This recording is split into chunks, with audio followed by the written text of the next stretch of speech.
What's up, everybody? Welcome back to the College Loop Podcast, episode 27 of the College Loop Podcast. Just me and Tar today. Daniel is, running the jungle, so he's not going to be with us tonight because he's just in charge of so much, making sure the student section is there and prevalent. But Auburn won 78-74 tonight. And Tar, how you feeling tonight? This is a big one for Auburn basketball, actually. I mean, in the given sense that we know that Auburn had to win tonight and that they had to take care of business. Auburn fans probably would have liked this to be a little more convincing, but you come into this game against a team that's just not shooting the ball well and is really a bottom feeder in the league. And then what do they do? They go out and shoot 33.3% from beyond the arc. This feels like it's become a kind of mantra for Auburn throughout this year. They've kind of gotten the best out of everyone, which was really a testament to where Bruce Pearl and this program are. But you feel like they're getting the best from everyone in terms of shooting performances. I mean, Ole Miss shot 41.4% from the floor, and I really should have done my homework beforehand. I would imagine that would be one of their better performances on the year. So there's just only so much you can do about this. Auburn's defense left a lot to be desired. I know that. We're probably going to talk about that here in just a minute. But there were some bright spots. I mean, Johni Broome, hello. You welcome back to being the Johni Broome that we all thought and knew you could be. Wendell Green Jr., he had one of those games today where you wanted him to have the ball at the end of the game. And he dropped 23. Let's see, off the top of my head. 19 points for Johni Broome, 8 rebounds, 6 blocks. Oh, I was looking at Wendell collecting 11 of his points from the free throw line. Objectively hilarious. But there's another point for the team as a whole. Auburn shot abysmally from the stripe in Nashville last weekend, and then they go out and shoot 22 of 24 tonight. I understand it's not pretty. It's not exactly what you wanted it to be. And the defensive breakdown, I mean, that was probably the worst defense we've seen Auburn play all year. Let's just call a spade, Dylan. But you won. And we always say that here on this show, a win is a win is a win is a win. And there were a lot of good offensive things to take away from this. I don't necessarily know that this is one to beat yourself up over. Bruce Pearl seemed pretty accepting of the fact that, hey, it's a W. We're going to keep rolling after the game. And that's the right mentality, right? You got to get back on that right foot. And this one's not setting the expectation too high for Saturday after the last two wins you've had have been blowout wins. And you turn around and, crap the bed, for lack of a better term. Now you're going into a very, very, very important game with Kentucky on Saturday, and you've got guys with confidence. I mean, Jalen Williams had another 12 today. Allen Flanigan, I hate when he makes threes now because he seems to think that broke step back jumper works all the time, and then he goes 1 of 4 like he did tonight. But Flanigan got involved. He had one of those big emphatic dunks on a fast break, and you even get, like you mentioned before we got on the air, Trey Donaldson get involved. There's a lot of good things that came out of this. Nothing more important, Dylan, than Auburn actually looking like they had a plan in the last 2 minutes. Yeah, something we've not seen in a lot of the games where Auburn has lost. But I'm going to go back to my old bread and butter on this one. 8 points from the bench. Good thing Trey Donaldson got on the board. He's not got on the board since I need to do that research because I just need to know the last time Trey Donaldson scored a bucket was before tonight. I think it was well over a month ago. Dylan Cardwell got one of his emphatic dunks, as he always does. And, of course, Katie Johnson got 4 points. But after that, Semo, Lior, 0 points from them. Sadly, Laura Berman wasn't allowed to shoot the ball, even though he was wide open. Trey Donaldson's last basket was a 3 against Georgia on the 1st of February. So, yeah, not quite a month ago. 3 weeks ago to the day. 3 weeks ago to the day. So, scoring on the anniversary of his last bucket. But, I mean, I take a lot of good things away from this. Wendell Green came back after his 5-point performance last game. Jay Will got 12. Johni Broome put up 19. And I know you said it last game. If you found out that Johni Broome and Jalen was supposed to put up like 15 plus last game, Auburn would have won. And, I mean, starting lineup got it done. Zep Jasper even got 5 points. So the starting lineup was set in stone and played very well. I just, again, with Kentucky, Bama, and Tennessee all up on the block, the bench has got to do what they did last game. I mean, we saw them score 18 points in the last game, and you're just like, okay, let's see more of this. But sure, absolutely, took a step back both defensively. The bench took a step back offensively, And I mean, 3 players on Ole Miss put up double-digit points. Merle put up 23 points. I mean, with those 3 teams coming up next, you got to do better. I couldn't agree more, Dylan. And I don't want to get lost in the sauce, though. Give my man Janai some help on defense because, man, was he a blocking machine under the basket tonight.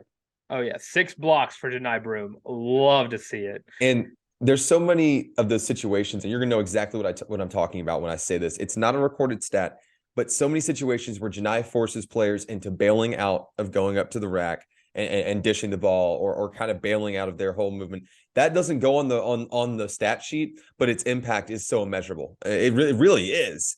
And man, did he look like Janai Broome tonight. He was really a shining light. I know that Wendell Green wound up dropping 23 points, and Wendell fights to get to that free throw line more than anybody in the SEC. Does a great job. It's a huge part of his game. The scoring numbers are really overshadowing how impactful I think Janai Broome was tonight and how important I think he's going to be on Saturday. And I think that's a very good pivot point here, Dylan. Auburn's got a pretty tough task on Saturday. I mean, hell, they've got a very tough task on Saturday. They're about to head into a place that Auburn hasn't won in forever and try to go take down Calipari and a Kentucky team that's playing with its tail tucked between its legs right now because it has to win so bad. Kentucky snuck away with a win against Florida earlier this evening, actually ended directly before the Auburn game against Ole Miss began on Wednesday night. But Oscar Tshiebwe's figured himself out. Severe Wheeler looks competent again. And Kentucky's got dudes. I know we say this every year, but they've got dudes. They don't need help. They've got 4 players averaging in double figures. And this is going to be one of those games where Auburn's going to really have to put its best foot forward. I think it starts with Janai Broome and his matchup with Oscar Tshiebwe. Excuse me, I almost said Tshiebwe. It's definitely Tshiebwe. My apologies. I'm interested to get your thoughts here, Dylan. I don't know that tonight can't serve as a building block, more not in the same way that we've been saying the momentum building block, but a wake-up call. Hello, you snuck out of this one. Don't let it happen again. Kind of slap on the wrist. I don't know that tonight can't serve as that kind of launch pad to go win at Rupp Arena on Saturday. I don't think it's out of the picture. Yeah, you're not wrong. I saw it a lot tonight when you talk about the bailing out at the last moment, but I saw it a lot. I can't speak on how much I saw this tonight.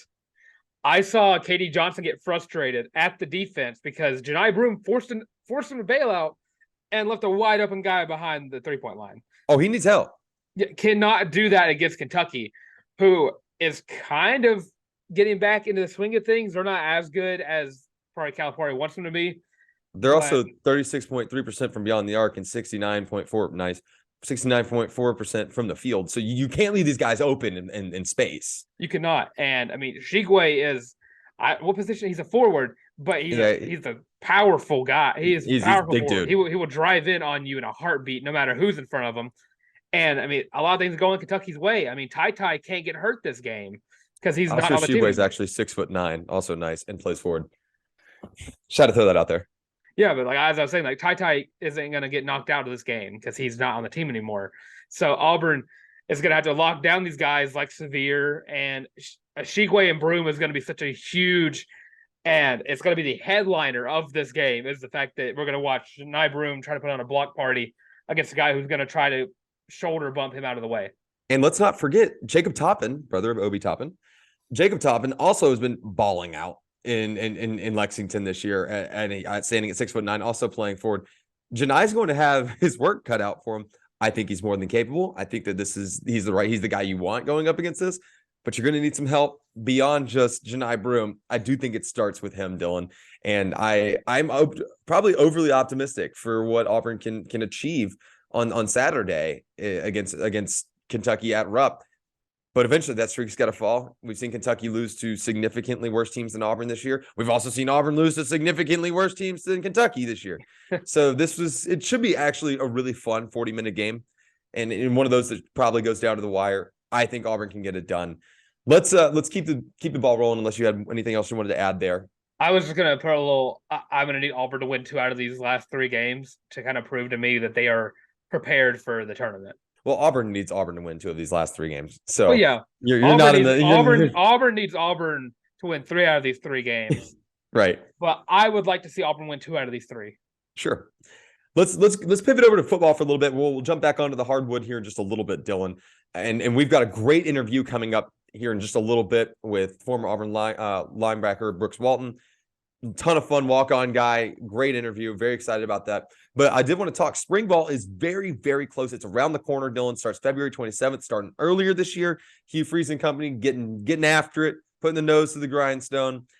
I was curious, just for a moment here, to get your thoughts on what position battle you're going to be watching the most throughout spring ball and throughout, I guess, the spring period into the fall.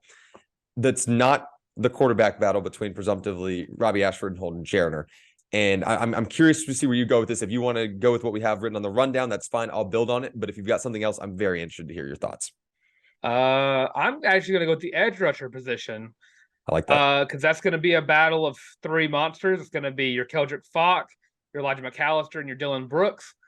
And, I mean, any of those guys can really win it. And I think Keldrick Fox is probably going to be the winner later on in the season. I think Elijah McAllister is definitely going in as the edge rusher number 1. I think it's now called a jack is what it's called now. I love that, by the way. Yeah, a lot of good names for the edge rusher position. Doesn't make it more confusing at all what the edge rusher position really is.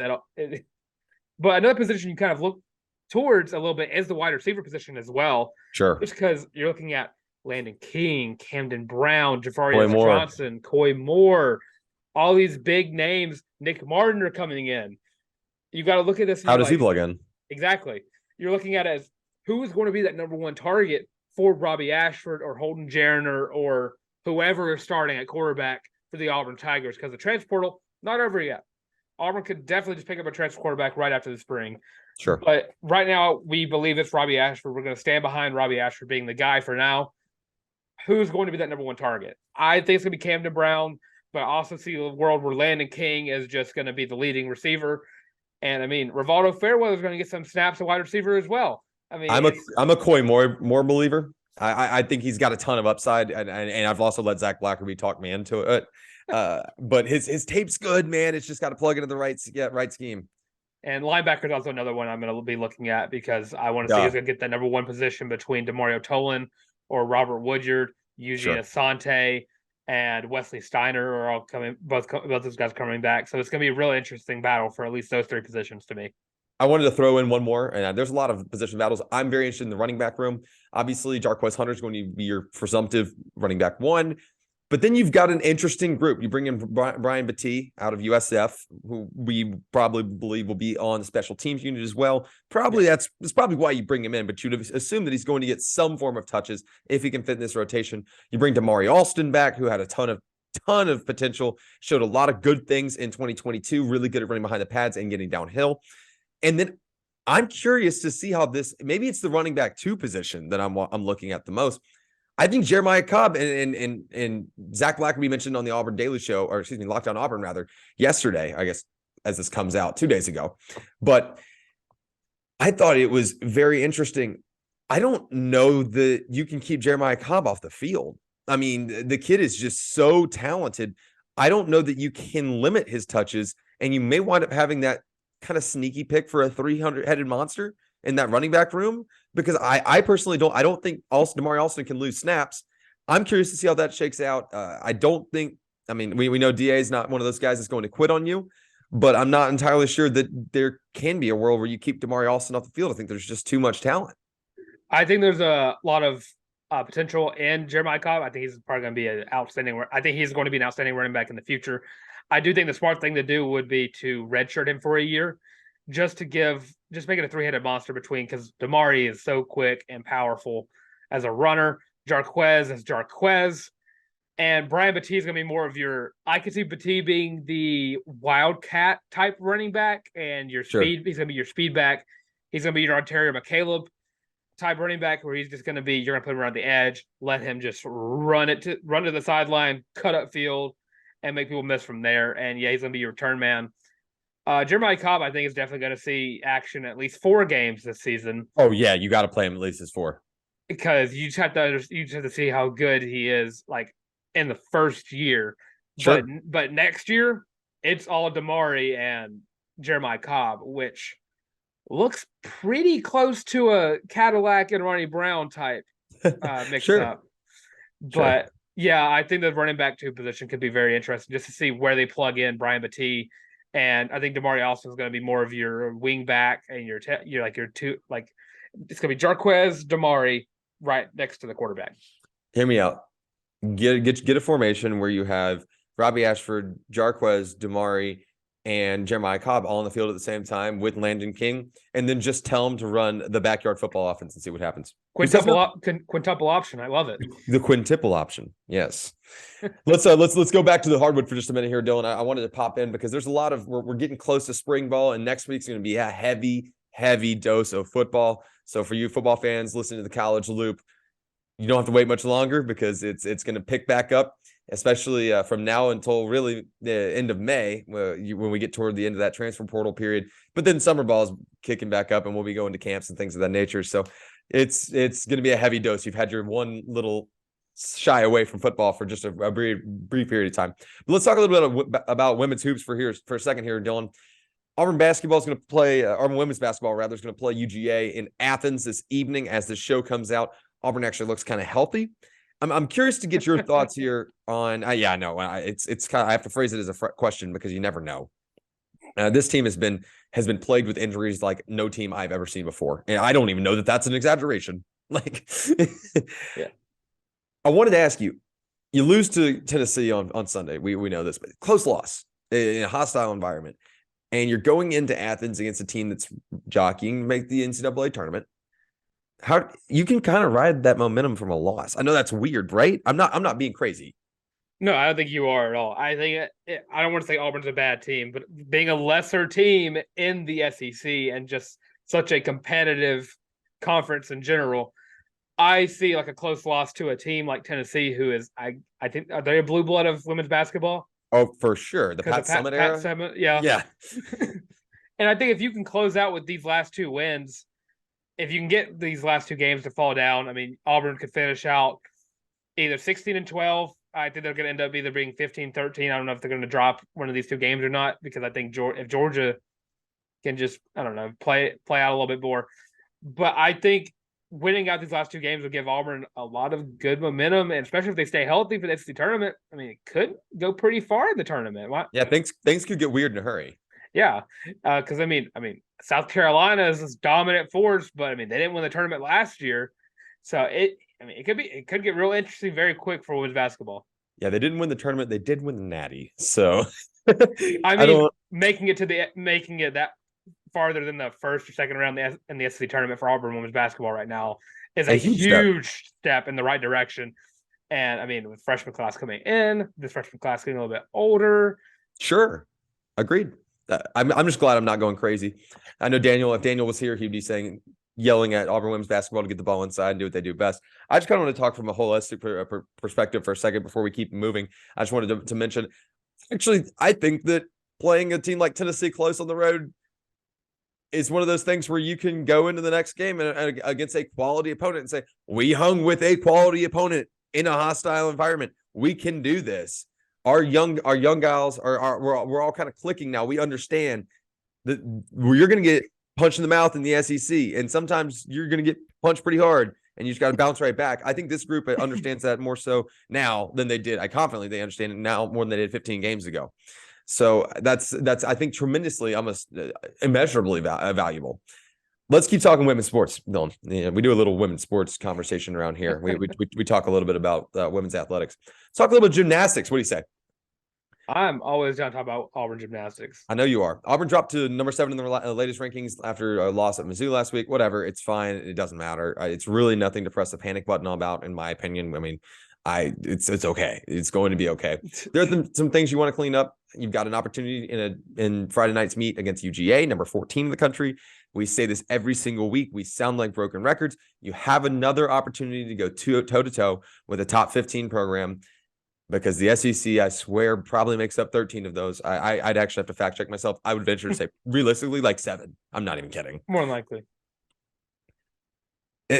Auburn is back at full health. You'll probably see a normal rotation. For those of you panicking about last week's meet, go back and look at who all competed in what event. Sinisha Lee, not in the all-around. Darian Goborn, not in the all-around. Keep the legs fresh. Sophia Groth had a fantastic meet. She's gotten better every week. Dylan, you got 2 meets left. And I'm curious to get your insight here. You just ride the momentum out and you work on getting better on vault. That's about it, right? Yeah. That's all you really got to do. So you look at it last week, you just see how last week was looking at Auburn's gymnastics depth. That's all that was. Sure. That's basically like a prep game getting ready for later on in the season. Glorified scrimmage. Let it be known. Auburn gymnastics is so good.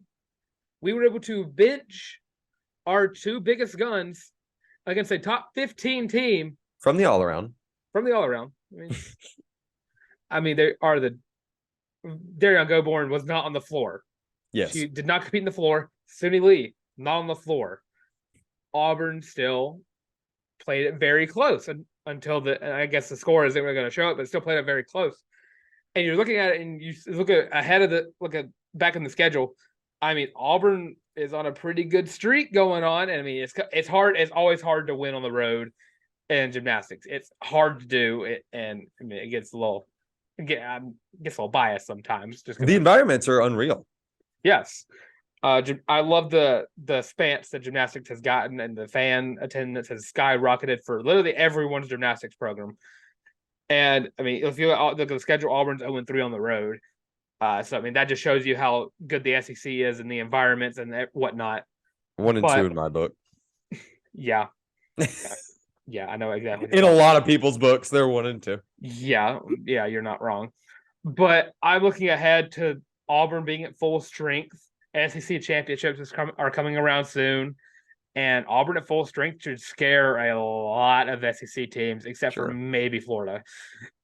But even they should be a little worried because, I mean, Auburn back up. Auburn, Sophia Groth, Darian Goborn, Sonny Lee, and Pals would like to tell you to put the word out there that they are back up. And Stevens, dog.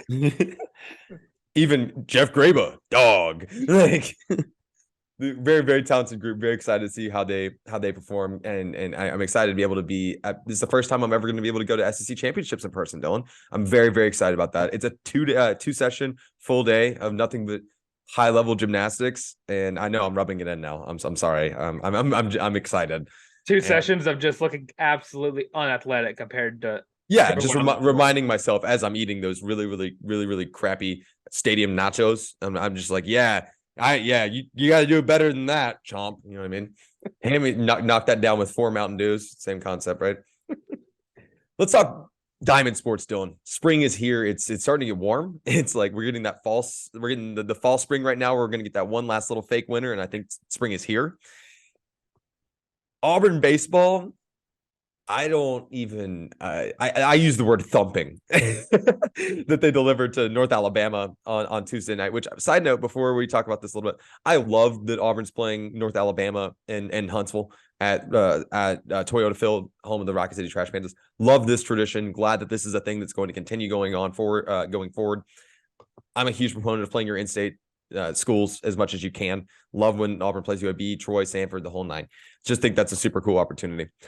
But they thumped North Alabama 13-1 in 7 innings. And if you're a fan of diamond sports and you like watching full games, right now is probably not the time you need to be doing that at Auburn, because you may just need to tune into the radio and just listen for a couple innings, because there's not been a ton of full-length games this week so far. I want to start here, Dylan. Ike Irish is so not human. It's funny. He is so good at the sport of baseball. And a freshman. He's a true freshman at that. Dude can absolutely knock the ever-living crap off of baseball. And has he hit a home run yet? No homers yet. But it doesn't matter because he just barrels baseball. No homers, and he leads the team in runs, I believe. So correct. Absolute monster of a guy up to bat. And I mean, we talked about a lot. I mean, Sonny DeShero is a big shadow to that left a big shadow when he left Auburn. So And I think Ike Irish peak male shadow. Actually, you may not like this, but it's the peak male. If you've never seen Sonny D, he is what you want a man to look like. Ladies, you may not like it, but this is the truth. Throw away your Ryan Reynolds. Throw away all this. Sonny D is the pinnacle. Sonny, I hope if you're listening to this, I hope you know that this is out of absolute love, and we want you on the podcast so bad it hurts. Continue, Dylan. Please. But yeah, and we was all talking about who's going to replace Sonny D and the productivity that he left on the field last season. And Ike Irish is making a strong case to be that dude. And I know he's just a DH right now, but he's doing DH things. So I'm loving what I'm seeing from Ike Irish. Absolutely. And you know what's crazy, Dylan, is, and I don't even think you and I have talked about that yet. I had already kind of gone down that mental tangent about how maybe Ike Irish can step in. You're not going to duplicate what Sonny D did last year, but he might be able to fill that void. And right now, I just want to read his stat line from the past game: 3 for 4, 1 RBI, 2 runs. He's got a 5.63 average through 4 games, which we can only infer, being the ball knowers that we are, we can only infer that's only going to go up, and it's never going to get lower than that. Just putting that out there. A couple other highlights: Connor Copeland looked good through 3.2 innings. He gave up 3 hits and got pulled in the third because the first inning was so freaking long. So big opportunity for him, and he looked very strong. Going into this weekend, Auburn's got a series at home. For those of you who have been living under a rock or haven't heard about it, this series is at home. Tickets are available for the University of Southern California series at Plainsman Park. That series got flexed due to projected thunderstorms in Southern California, which apparently they haven't had rain like in that area in like forever. Now they're all like, what the heck? Why now? USC's 3-1 on the season. Most recent game being a loss to UC Irvine, which sounds bad. I promise it's not. That's one of those baseball schools that always winds up making the tournament. Yeah. So that's not a bad loss. Starters yet have not been announced yet, but we know that Jogo is going to go on Saturday. And after his opening weekend debut, I'm just so excited to watch this guy throw the ball this year. Yeah, you're not lying. I would say one thing about the pitching rotation. I would like to see Drew Nelson not start, but I would like to see him get into one of these games and out of the bullpen. Absolutely. And getting some confidence pitches in. I kind of talked about a little bit on the YouTube with some of the other Auburn fans. I kind of wanted to see him a little bit versus UNA, just because I just wanted to see him get in, get some more confidence going. But I'm not going to be mad with a John Armstrong closer. So, oh my gosh, John, how much has he stepped up and said, this is my job so far? I gotta be honest. If John Armstrong's a pitcher, I might just just get out of the. Oh yeah, I can't even see the ball coming out of his hand. Like I'm just gonna. Every time he throws the ball, looking at it from behind the plate, I think he's aiming right at the batter, but it cuts right in at the right time. And I would jump back every time.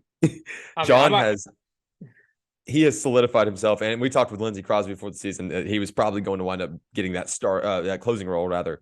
And man, he's fitting that mold nicely, and they may wind up having a 1-2 punch. We'll have to see here in the coming weeks. But to your point, I think that this group has the opportunity in the coming weeks, especially your midweek series, to get a lot of arms into the games, get a lot of innings in for a lot of guys, and let people get hit. You learn how to pitch better in the SEC by getting hit, and that's what Lindsey told us, and it makes perfect sense.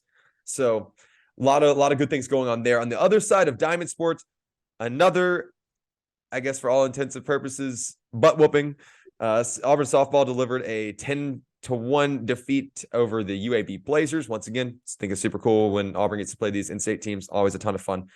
And so just be honest with you, Nelia Peralta still doesn't care about your feelings. That has not changed.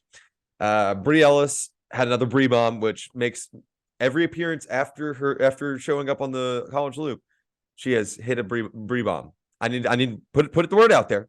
Every show since she's been on the college loop, Bri Ellis has hit a home run. That's a fact. Every game after she has been named the Great Bambrino, after that's been greenlit, she has hit 2 home runs.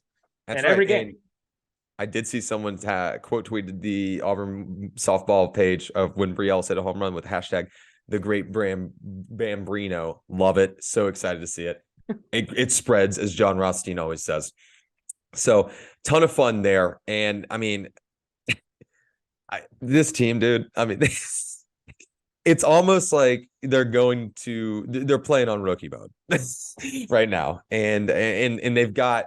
I hate to sound condescending, and you can drop a game to anyone in diamond sports. You really can. That's the beauty of baseball and softball, and really basketball falls in that conversation too. But probably going to add another 5 wins this weekend in the Plainsman Invitational. 2 games against Merrimack. RIP. Thank you for coming out. 1 game against Brown. 2 games against North Dakota State, and then that could be a sneaky little trip up there. And I think at the worst case you go 4-1. I would be shocked if you didn't win it out, and that would bump you to 15-1 on the season. And this is becoming like a habit for Mickey Dean teams, which is a good thing. I know that your home tournament or whatever you may have, you are typically easier, but these teams not just winning games, they are dominating. They're destroying individuals, if you will. So. I will say, if you have a little thing with Prize Picks, go ahead and bet for a Bri Bomb on Sunday against North Dakota State, because I will be in attendance. And of course, she's always hit a home run whenever I'm there. Stat check fact. So I can't dispute that. So go ahead and write it down. I'm very excited for the potential of this team. I think they might be a little better than we thought they were, and that's saying sure. Something. Like, we didn't think that. For those of you who think we're going back on our word, we're not. I just think that maybe they are even a little higher level than we thought, because there are some bats that came on this year. Also, Maddie Pinto let her hit cleanup, make it happen. They didn't have her on the batting rotation today. It was kind of a crime, but I guess we'll let it happen, because she has to keep her arms okay for pitching absolute piss missiles and striking out everyone. Absolutely true. Great weekend for sports on the Plains. A lot of fun stuff to get after and go check out. If you're going to games, make sure to tweet at us. Let us know where you're at. If one of us are at the games, we'll come hang out, come say hey, and we'll have another show on Sunday, and Dylan will be with Daniel Larck and whoever else they choose to be with. I'm actually going to go skiing this weekend, take a little vacation. I'm not having in a while, so I'm looking forward to that. Right now, before we get back to ourselves, we're going to throw it over to our good friend, former Auburn walk-on linebacker, Brooks Walton. He had a great interview with us earlier today. It was nothing short of a pleasure, and you guys don't want to skip through this one, because he's got some really funny stories to tell you guys about being a walk-on and being at Auburn as a football player. Without further ado, let's toss it over to ourselves with Auburn walk-on linebacker Brooks Walton. Yes, it is now my privilege. I said pleasure and privilege at the same time. English is a language I speak, guys. I'm waking up from a nap. Here we go. It is my privilege to introduce Brooks Walton, former Auburn linebacker, onto the show. Brooks, how you doing today, man? It's been a while since we've been able to catch up. Yeah, I know. It's good to see you guys again. I'm doing good. Hanging in there? Good? Yeah, making it. We got a lot of questions for you, and I know that this is going to kind of sound a little cliche stuff, but I know people have been talking to you about it. We wanted to talk to you. Obviously there's a lot going on in the Plains right now. There's a different administration than when you were there. Yep. Well, I guess, a different administration than when you were there. And there's also, more importantly, we want to talk to you a little bit about life after football, man. How weird of an adjustment has that been? It was interesting. It was cool to be able to, we finished after the Birmingham Bowl on December 28th or something. So, 2021. So I had a semester where I was just a normal student. And so that was a transition period I didn't just get dumped out of sports straight into real life. I got to relax for a while and then graduated in May. And then I started working in the beginning of August. So yeah, it is super cool. But people talk about how sports is kind of a job while you're in college, and it is, but I definitely I felt okay coming into life after ball, and with the interactions you have with people, a lot of it's still the same. There you go. And what are you doing now? Tell everybody what you're up to now, because you got a degree that was way too hard for any football for my likings, man. I couldn't have done it. Trust me, I was thinking the same thing. I'm out in South Carolina. I got my aerospace engineering degree, so I'm out here working for Lockheed Martin. It's pretty cool. Met a lot of cool people. It definitely it's been a cool spot. I'm really happy I ended up here. Yeah, it's a hell of a career, man, and a hell of a transition into, at least you had that little segue, like you said, that first semester. Yeah, it was huge. It's cool to talk to people because I don't mean to come across belittling. I'm definitely not. I admire the hell out of everything you've done. You went through as a student athlete and got an aerospace degree, which I think being as a non-student athlete is bonkers to do in the first place. But it is really interesting to talk to people that after they graduate college, like that's the end of their athletic career, because people kind of fixate on your high, your pro level guys, your high superstar guys, and not even the guys that fizzle out quickly. It is a hell of a transition, and into moving from you've been playing ball since what I would guess probably 6 or 7. Oh my gosh, yeah. I mean, I think I started a little bit later than some of my friends, but I think it was fourth grade was my first year playing ball, and I was the quarterback, and we didn't win a single game. So that was kind of like my first. Maybe I should stay away from that side. Yeah, so I've been playing since however old you are in fourth grade. It's been a long time. Knee high. Yeah, it's Yeah, always interesting to talk to you guys about this kind of stuff, because you'd be blown away by the amount of former student athletes that go on to do these tremendous, like prestigious things in the academic realm. And people forget about that because sometimes it's kind of black and white: football player, not football player; basketball player, not basketball player. And that's a large part of the reason we want to talk to you today. But I did want to talk a little bit, and I'm sure Dylan's going to circle back. Dylan, after I ask Brooks this, I'm going to open it up to you. Mm-hmm. There's no beating around the bush, and I don't think you thought you were going to get away without answering this one here. There's been a change in administration, and you were there, and I'm not going to pick on the previous administration. I'm actually not going there. You were there during a coaching change. People don't talk enough. People talk a lot about, oh, this is the future. This guy, candidate A is the promised candidate, and we're going to these XYZ heights with this person. People don't often talk about how of an intricate change and culture shock it is often to go through. And you had a very staunch change between the Malzahn tenure and the Harsin tenure. Talk to us just for a minute about how do these guys that are going through this change from the Harsin / the last of the end of the year, Cadillac Williams, to this Hugh Freeze tenure, what all are they going through? I know you're not with that program at the time, but what all can you kind of relate with right now? It's crazy, and they're going through so much more because they had Cadillac there for a bit, and then they got Hugh Freeze, and now they're in the new facility. Like, it's even a new location for them now. It's totally different. Us, we were going in the same building we'd been going into, and so that was.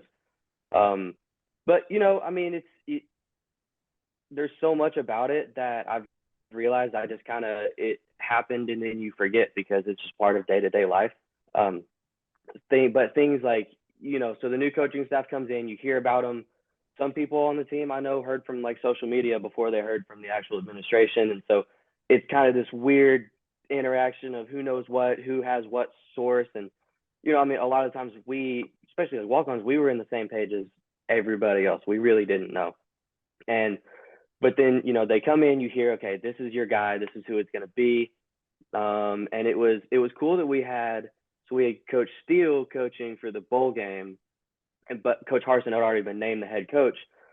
So that was a little smoother transition because Coach Steele let him be around, and he introduced himself to us all one day after one of the bowl practices. We all got to go up and shake his hand. And so that made it a little bit more smooth as to where, it might be, hey, this dude's out, this guy's right back in. But what's cool is it's cool, but it's kind of different. You meet the new coaches, you meet the new staff, and your position coach, your D coordinator, Coach Freeze, obviously, but really who you get to know with it happening in the off season before anybody else is the new strength staff. Like, that was who, because Coach Harsin started back in January, so we're with the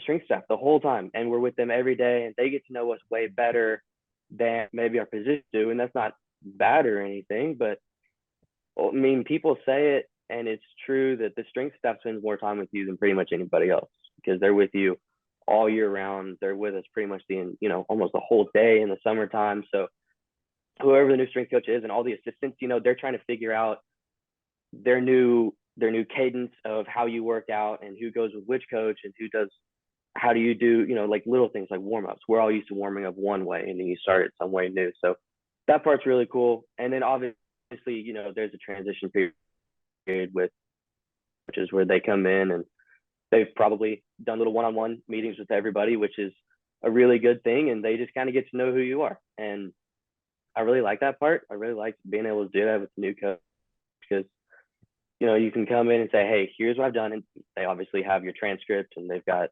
your athletic achievements and your background with them, but you get to fresh face for them and for you. You guys both come in, kind of feel each other out, see how things are going. So I'm sure it's really fun and super exciting, and there's a lot of energy up there. I'm really happy for them. Are you excited about we'll talk more, but you excited about the direction of the program? Yeah, I really am. I'm really, really excited. Yeah, it'll be good. And I guess kind of follow-up question, Dylan. I promise I'm done. I'm not gonna take too much away. How many of those one-on-ones did you partake in throughout that transition process between Malzahn and Harsin? Who all did you? I guess you don't have to name names, but how many of those one-on-ones or I guess small groups did you have to sit in on during that transition? I'm trying to think. We probably had 2 or 3 scheduled ones, and then you know you pop in, text him like, hey, you know, I had Coach Schmedding as the linebackers coach. Like, hey, Coach Schmed, like, can I walk in and talk to you about this, or can I discuss this with you? So, but we had a couple of official, you know, here's your time. You walk in, you meet Coach Harsin, you meet Coach Schmedding, and it was cool to be able to do that because everybody's getting to know each other. And I mean, there's a lot of big personalities on all sides, and so it's a super cool feeling out period to hear other people's experiences with it too. Word. That's cool. That's cool as hell. All right, Dylan, I'll mute myself. Well, you had 2 different defensive coordinators as well, alongside with going from Kevin Steele to Derek Mason. So what was that transition like? Because they have very different defensive like standpoints. Yeah, they were. You know, it was really interesting. Coach Steele was obviously there right from when I started off, so that was all I knew, and his defense was all I had known and everything I had learned. And obviously it was really different from what I had run, you know, the years before in high school, but this is all of the next level type things that I knew. And I didn't, you know, when you don't know what you don't, I had no idea there were whole different ways of even calling in plays or setting stuff up or how you look at formations and things like that. And then, you know, Coach Steele was really, really cool, and he loved to interact with us, and he had no problem getting on to you, but really good guy. And then Coach Mason comes in, and I mean, he is the most fiery, like he's got that deep voice. And so we all got to meet the coaches. I super specifically remember this. We all got to meet the coaches in the indoor facility. They had they'd show up on a big projector, like, hey, this is Coach Mason. He walks up front, introduces himself to everybody. So afterwards, he gets all the defense around him and is just talking, and he's his same old self, like he is in every interview, every press conference. He's fiery, going after it, this, that, and the other, you know, yelling. And I mean, I remember I walked out of there and I texted some of my buddies. I was like, day one, I will run through a brick wall for Coach Mason. Like, I've already decided. But so I mean, he was the same way. Nicest, super cool guy and he was really, really good because he came in and he knew nobody knew his defense. So with that sort of transition, he comes in and we start from the very, very, very basics. Like, what is 21 personnel? How do you call 21 personnel? What do you look for? And we really had like a little football school. And I mean, we weren't sitting in there like a classroom, but we had a little football school and we had quizzes, and you had to know what you were doing, and you get called out in meetings if you didn't. And it really was starting from the basics, which was really, really neat. And obviously, you know, we all know what 21 personnel is. We all know what that means, but it's good to just start from there, because if not, where does he really start off as a coach? So that was neat. Yeah, I got really, really lucky to be under those guys. They, I imagine staunchly different, but also almost eerily similar. That's what I've heard from a lot of people. Similar in personality, a little different in philosophy. Is kind of what I've heard, and neither really bad way on either side. I do have to ask you though, how bad did they bully the walk-ons in these meetings? How much did they pick on you guys? Because I feel like that could be one of those situations where you'd almost expect those guys to be able to get caught sleeping a little bit, but you guys would definitely not be caught lacking. Man, more than anything else, it's not the walk-ons, it's the freshmen. It's the young guys, the young scholarship guys, the guys that they're bringing in, and they're like, all right, you know, this guy's on scholarship, he needs to be able to compete. Those are the ones they pick on first, because a lot of times they're 18 years old and just showed up and they don't know how to balance time and sleep and studying. And so that was their favorite to go after, because a lot of the older guys, especially the scholarship guys, have been playing for so long. Football is football. And to a certain extent, you can learn new stuff, but they picked it up real quick. You know, guys like, I mean, Smoke Monday had one of the best like football memory brains that I know of. Like, he just picked things up really quick. So then they go after the younger guys and they find them. But yeah, every once in a while, they would absolutely, you'll be going through and there's a walk-on, you know, that hasn't been asked a question in a year and a half in meetings or in whatever. And boom, Coach Mason point out, like, I need you to tell me what to do right here in this situation. What do we call when the X motion's in? And yeah, if you're not ready, you're probably not getting another question. And that's how it worked. And so it kept us all on our toes. And it was really fun when a walk-on would get in there and answer the question, boom, just like that. And, you know, the coaches would be super happy for him and kind of point like, hey, look, this kid gets it. You all who are being on scholarship, you guys need to get it too. So it was really neat. Definitely have some good, like, just kind of spontaneous moments from that. Football is definitely fraternity. I imagine there's got to be a little bit of a fraternity amongst walk-ons, right? There's got to be just a little bit of that, like, bond, right?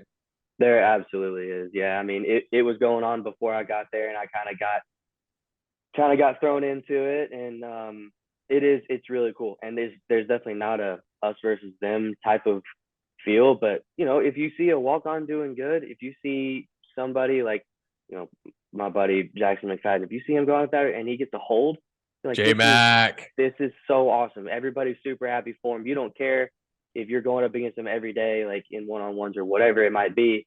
A walk-on's a walk-on, and everybody, you understand what it took to get there from that person because you did it as well. So yeah, we were all really happy for each other. We had a good time together. Bill, go ahead. Yeah, you're excited now. Yeah, you brought up J-Mac, who saved some of my hardest journalism papers and stuff, because he was my downstairs neighbor. So I just go, hey, J-Mac, you want to do a quick little interview for an assignment?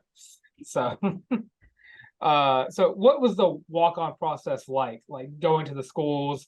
I know you had to apply to be a walk-on. What was that process like with Auburn?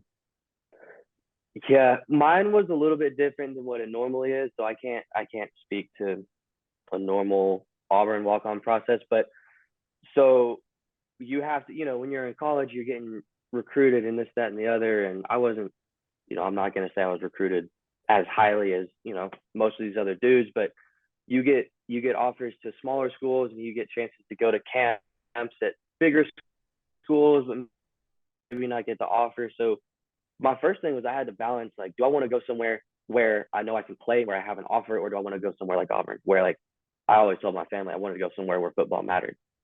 Obviously, I ended up here. And so that was the first one. And once you kind of realize, okay, I'm going to go the walk-on route, you know, I've got to tell all these smaller schools, like, hey, it's not going, I appreciate it, you move on.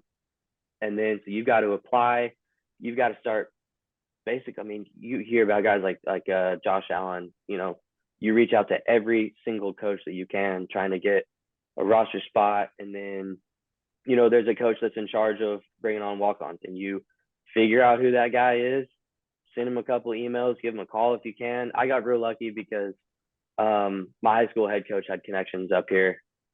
So the coach knew of my school and was kind of, you know, it wasn't completely out of the blue that I was able to reach out. And then you go through, and so the way mine was different was, so I was on, you know, I communicated with the coaches and they say, hey, here's the date of the walk-on tryouts. You know, show up, bring cleats, bring clothes, bring water. And then I really don't know the administrative stuff that happened behind the scenes with this, but it was whatever. Anyways, they ended up basically canceling walk-on tryouts, but there were 4 guys that they brought in and were like, hey, you guys still come up, run a little bit for us. It was me, Russ Logan, and then a long snapper and a D tackle / running back. So we came in, that was my experience. We came in, we had Coach Russell, the strength coach. He led us through warm-ups. He led us through a 40 and a little shuttle drill. And they said, all right, cool, talk to y'all later. All of us are sitting there like, that can't be right. But yeah, exactly. I mean, we all are sitting there taking our cleats off. We met an hour ago. We were trying to figure out, well, is this really what it's supposed to be like? How do we find out? But so that was me. And I know typically, it's kind of the same system. You reach out to the coach, you get a time, you get a date, you show up. But I got real lucky that, a smaller group as opposed to, maybe 50, 60 guys out there. I don't know how big tryouts are, but I know they're huge. That's hilarious. Just standing around, and it's one of those like what now moments. Like, is that it? Is this the end? That's the first I've heard of this, and I've talked to you 3 or 4 times about your walk on experience. So. Yeah, I promise I'm listening to you every time, Brooks. I don't tune you out. I try not to. Yeah, sure. Okay. Oh yeah, you know what? Believe it if you will, or don't. And some people tell me I'm FOS, and they're probably right. If you could list maybe a couple of pros and a couple of cons of your experience being a walk-on, you seem to love it. I would assume the pros severely outweighed the cons, but there had to have been a couple of times you're just like, dude, this sucks. Oh my gosh. But every time spring ball starts, every time fall camp starts, it's exciting, but at the same time, you're kind of looking down the barrel of, man, I'm about to get beat up every day for who knows how long. But yeah, the pros definitely outweigh everything. Just the friends that I have made and the connections that I have, and just the experiences. Every kid that plays football, when you're in middle school, you dream of like going out and somewhere. And I told my parents, like, man, if I get to run out of the tunnel at Jordan Hare Stadium, I'm happy. And of course, everybody wants to play. Everyone wants to be able to start. That's your end ultimate goal. But sometimes you got to be like, man, I'm joining the team for a reason, and I understand where I'm coming in at. This is what I want to do. And it was just a lot of fun, man. And it taught me a lot about, all the corny stuff about self-discipline and this, that, and the other. But I remember one time we were walking up for decks, the summer of 21, like we're walking up that big spiral ramp, and all of us are just like, oh my God, this is going to be bad. It was one of the last ones. So we're running up a bunch. And I had this thought of, you know what, like, I'm never going to be as kind of like weirded out and nervous as I am right now. Like there's not going to be a presentation or anything in the business world that's going to possibly end in me like getting physically hurt or physically this, right. that, or the other. So that was a whole moment I had where you kind of sit and you're like, all right, I guess I am learning a couple things. Sure. But yeah, just I guess I don't really know any different. I couldn't tell you if college life would have been better or worse not playing. I don't regret it at all. And I think that's your answer then, man. I think if you don't regret it, I think that's your answer. And that's what most people say, and that's good to hear. Mm-hmm.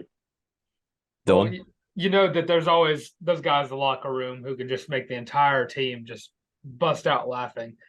Who would you say was the funniest guy in the locker room while you were at Auburn? The first one, maybe just because he was the loudest, that comes to mind is Sean Shivers. No question. He's just always, my locker wasn't next to him. I don't know if y'all have ever seen the inside of the locker room, but there's kind of a central area and some walls, and he was always on the other side of the wall, but I'm always just hearing him talk. And I don't know what, half the time he's just yelling at somebody, but him, Jordan Peters, when he was there, he was great. I always really liked him. It's just you get guys, guys will just run around, and there's all kinds of this person might be super tired today, and you're not going to see a word out of them, and they're sitting there at their locker just keeled over. But Sean was one of those guys that no matter what, you always hear him, you saw it on the field. He's always running his mouth at somebody. But he was great. He's super fun guy to have around. Who hit the hardest? Or I guess the question is, who did you get hit by the hardest, and who did you hit the hardest while you were at Auburn? Man,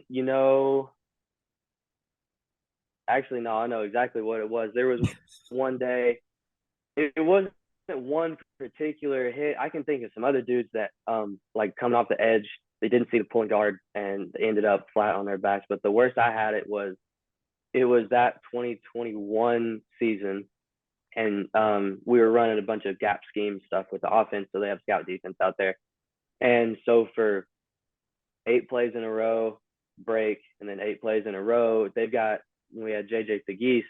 He's lined up opposite side off the ball in the C area, and my job is to line up on the end line of scrimmage, and boom, boom, boom, one after the other, they're running a play. He's coming over here kicking me out over and over and over. And that's a big boy. Like, that's a big dude. And he was so athletic. Like, he was one of those guys, man.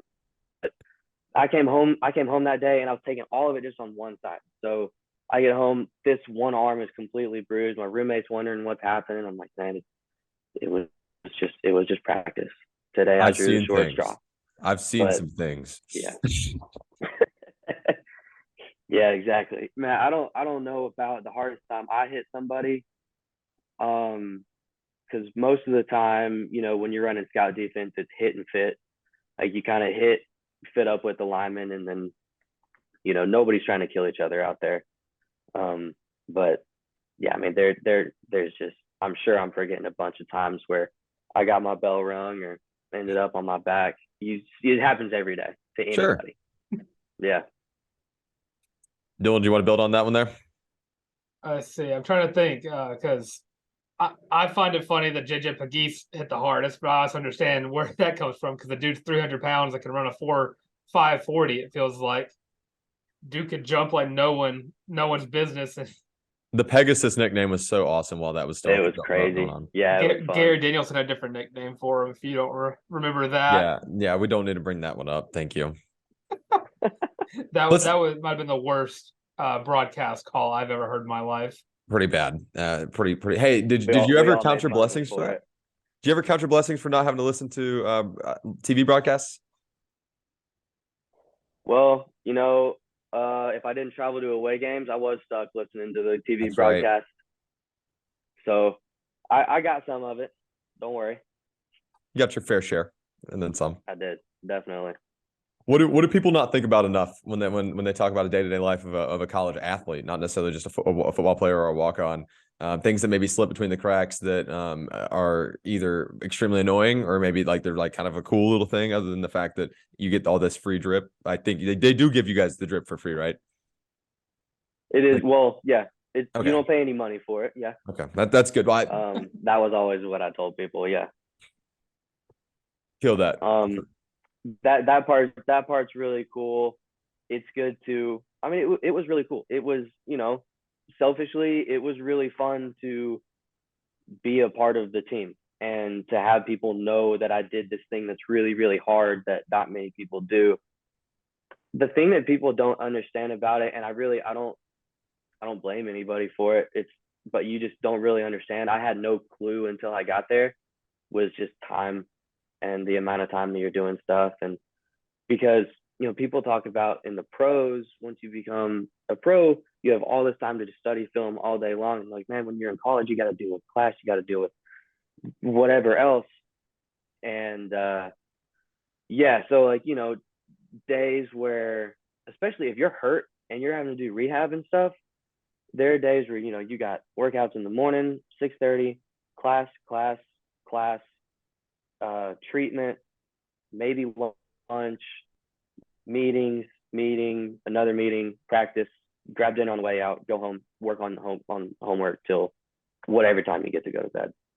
And I look back on it and, when you're in it, again, like I said, you're just kind of in it and you realize you're like, dang, I'm tired, this sucks, but you just keep going. And now if you ask me to just jump into a day like that, if you ask me to jump into a day of fall camp right now, I couldn't do it.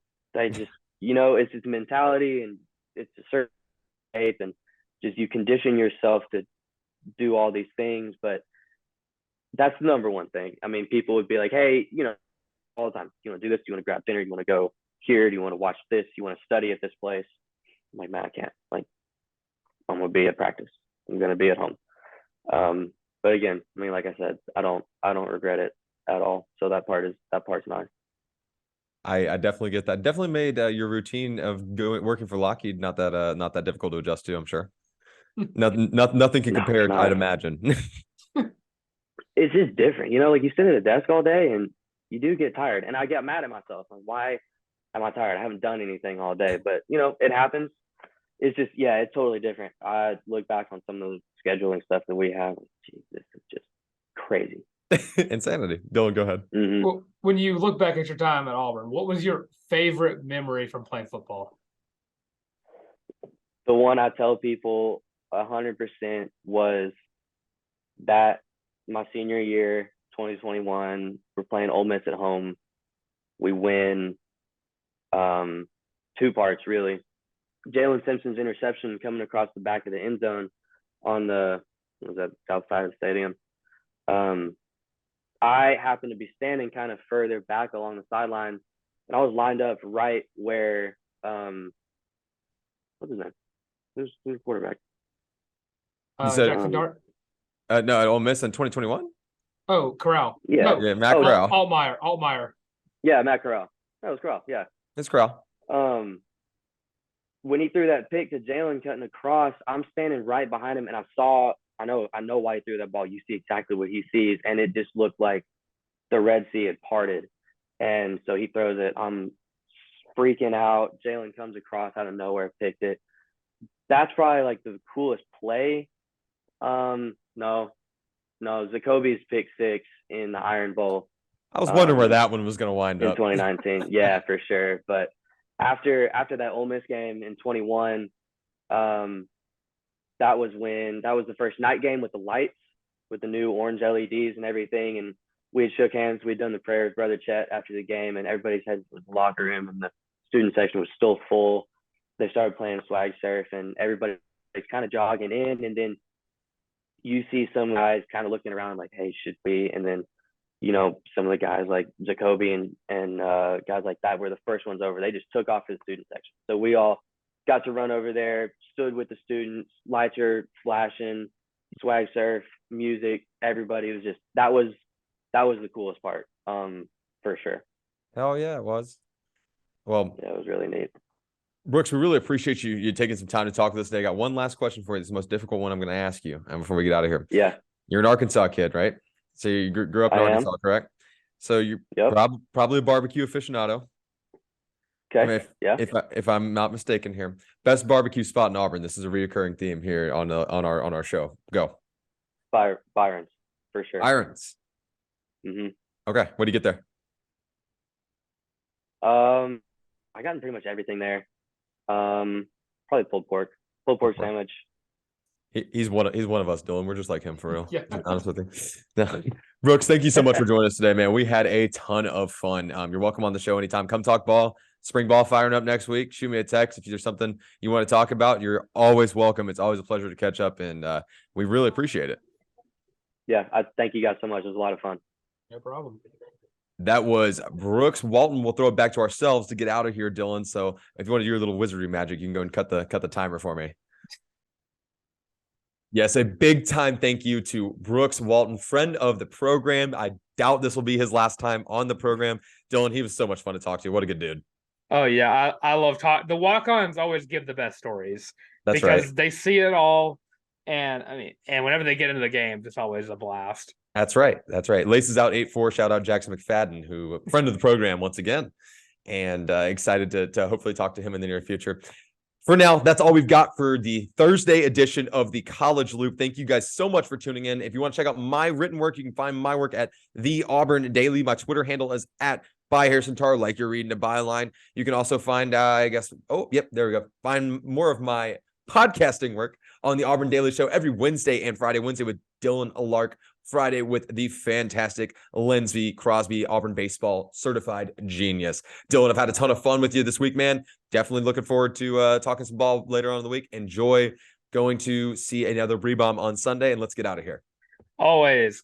All right. Well, that's me. I'm Dylan Larck, at your boy the Tank on Twitter. It is at YABOI the Tank. Follow the College Loop literally everywhere. That's Facebook, Instagram, Twitter, not MySpace, but YouTube, TikTok, not LinkedIn, but there's a link tree out on our Twitter and Facebook and Instagram, I believe. Not Facebook yet, but it's everywhere. So you can find us very easily from that link. Also, catch me on the Auburn Daily Show every Monday with Lance Stott and Wednesday with this man right there.